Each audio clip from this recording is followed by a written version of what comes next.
A supercar has to be fast. A supercar has to be aggressive, violent, brutal, defy physics. It has to make you want to be a child all over again. That is the mark of a true supercar. But what if you want to use all of that every day? Then you need a super SUV.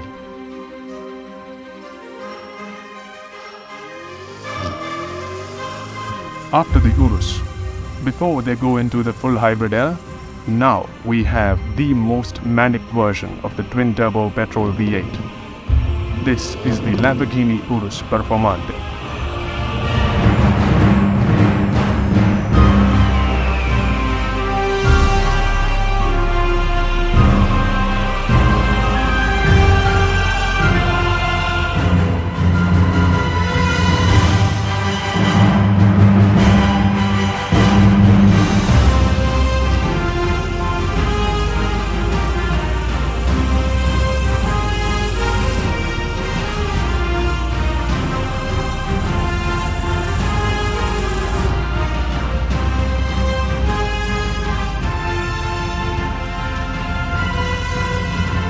Not much has changed in terms of styling, but this Urus Performante sits lower than the regular car, and it also gets a reworked front and rear end for improved aerodynamic efficiency. The most important thing, however, is that lovely sounding exhaust. Now this car gets a full titanium exhaust system.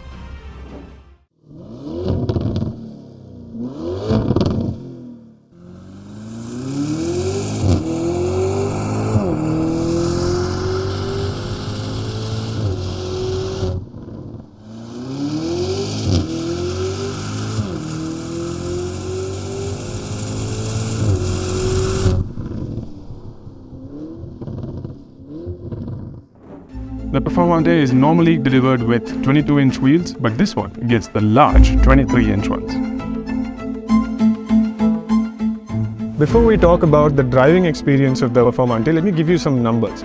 This car does 0 to 100 kilometers an hour in just 3.3 seconds with a top speed of 306 kilometers per hour. It also gets rear wheel steering and multiple driving aids that cut in only when you need them.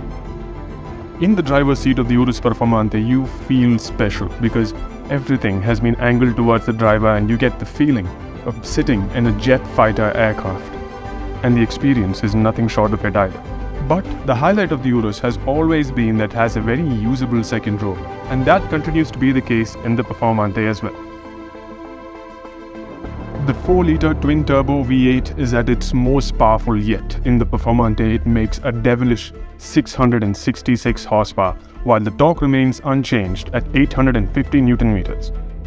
Another significant change in this car is the new torsion differential that sends most of the power to the rear wheels, making this extremely exciting to drive, be it on the road or off it.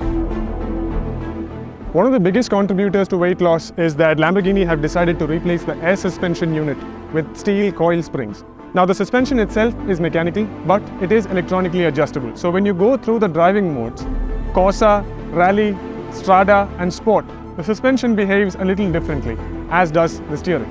In terms of brakes, what we have in the front is a 10-piston monoblock caliper biting on these huge discs. Meanwhile, the rear gets a single-piston caliper, and they do an excellent job of bringing this monster to a screeching halt in a matter of seconds.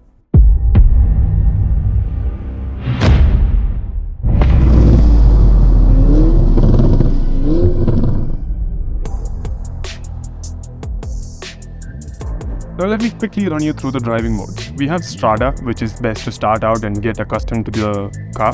Then there's Sport, in which you get a little more ferocity, a little more positive feedback from the steering and stiffer suspension, making the car slightly more lively to drive. Then you shift it into Corsa, which is the wildest driving mode available, where you unlock the full potential of the car.